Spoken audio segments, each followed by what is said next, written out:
We'll guide you through how to choose between Stripe and Square for your business needs. If you find this helpful, consider subscribing and liking the video. First, go to the Stripe website and check their pricing page. Stripe primarily charges 2.9% plus 30 cents per transaction, which is pretty standard for online payments.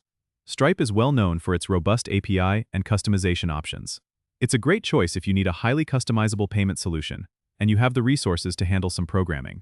You can integrate Stripe into your website or app with ease if you have a developer on hand. Next, head over to the Square website and explore their pricing details. Square also charges 2.6% plus 10 cents for in-person transactions and 2.9% plus 30 cents for online payments. Square is more focused on in-person retail businesses, offering a variety of hardware options like point-of-sale systems and card readers.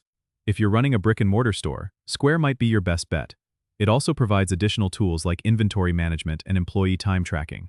Consider your specific business needs. Are you mainly online, or do you operate a physical store?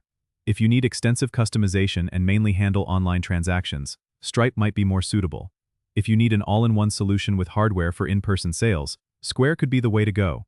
Both platforms offer excellent customer support and have strong security features to protect transactions. Ultimately, your choice should align with how you plan to process payments and the type of business you operate. Don't forget to subscribe and comment if this helped you out.